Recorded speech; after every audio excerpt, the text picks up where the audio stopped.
Hello, my name is Hassan Sorrells, and this is the Leadership Lessons from the Great Books podcast shorts. There's no co-host on these shorts episodes. These are now around 2 to 4 minute, sometimes as long as 6 to 10 minute observations, ideas, thoughts, or rants about the literature, philosophy, psychology, and even the theology of leadership.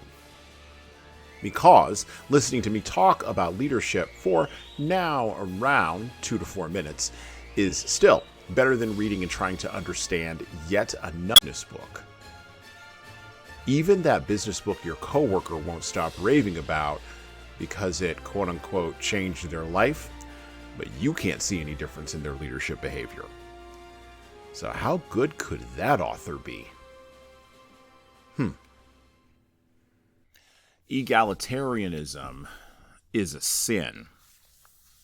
The idea that men and women are interchangeable in their talents, skills, abilities, and interests has taken hold of the thought mind of the elite Western world for at least the last 80 years.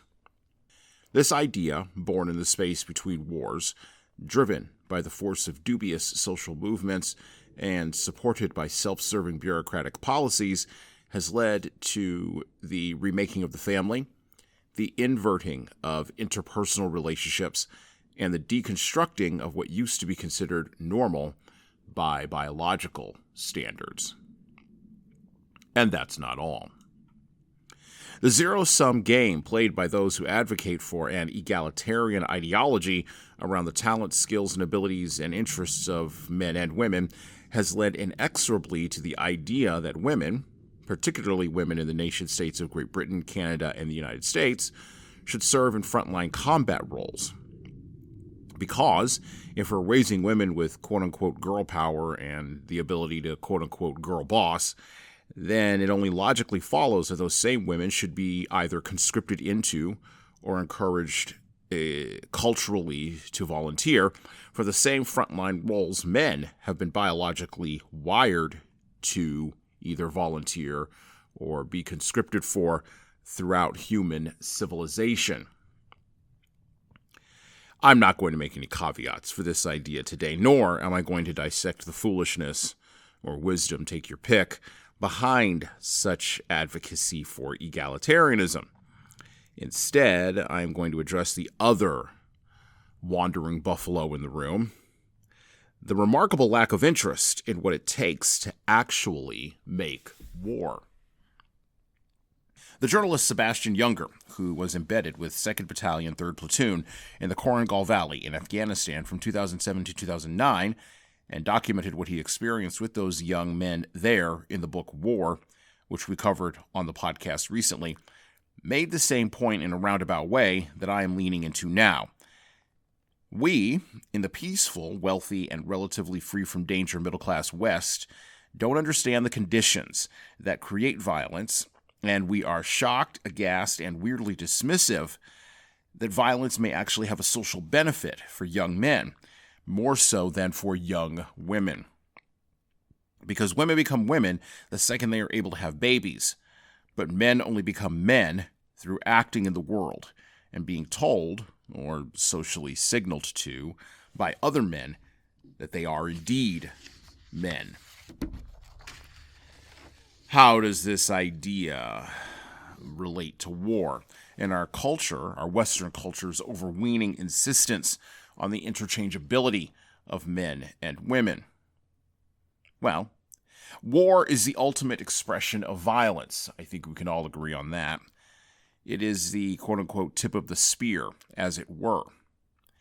And without the energies of young men channeled into violent action at the point of inflection, warfare itself translates into either a low-stakes video game, think Call of Duty for the dopamine-addicted crowd, or an entertainment and amusement, no better than cheering for the lions to eat the Christians in the Roman Colosseum 2,500 years ago. Adding women to that mix doesn't elevate the cause, nor does it encourage more honorable behavior among the young men who will still primarily be drawn to the violence that makes war possible. Societies and cultures need outlets for the energies of young men, and traditionally, in places geographically, culturally, politically, and economically not inside the postmodern West, the main outlets for the energies of young men have either been work or warfare. But there is no martial glory to be gained in the postmodern white-collar work. There are no odes written to a well-written email. And when men and women can both type alike, the line that separates, and should continue to do so, is the line that allows war and warfare and violence to be conducted in as short, violent, and definitive a way as possible for the good of all involved. And well, that's it for me. Thank you for listening to the Leadership Lessons from the Great Books podcast today. And now that you've made it this far, you should subscribe to the audio version of this show on all the major podcast players, including Apple iTunes, Spotify, YouTube Music, and everywhere else where podcasts are available. There's also a video version of our podcast on our YouTube channel. Like and subscribe to the video version of this podcast on the Leadership Toolbox channel on YouTube. Just search for Leadership Toolbox and hit the subscribe button there on YouTube. And while you're doing that, leave a 5-star review if you like what we're doing here on Apple, Spotify, and YouTube. Just go below the player and hit 5 stars. We need those reviews to grow, and it's the easiest way to help grow this show. And tell all your friends, of course, in leadership. By the way, if you don't like what we're doing here, well, you can always listen to another leadership show. There are several other good ones out there. At least that's what I've heard. All right. Well, that's it for me.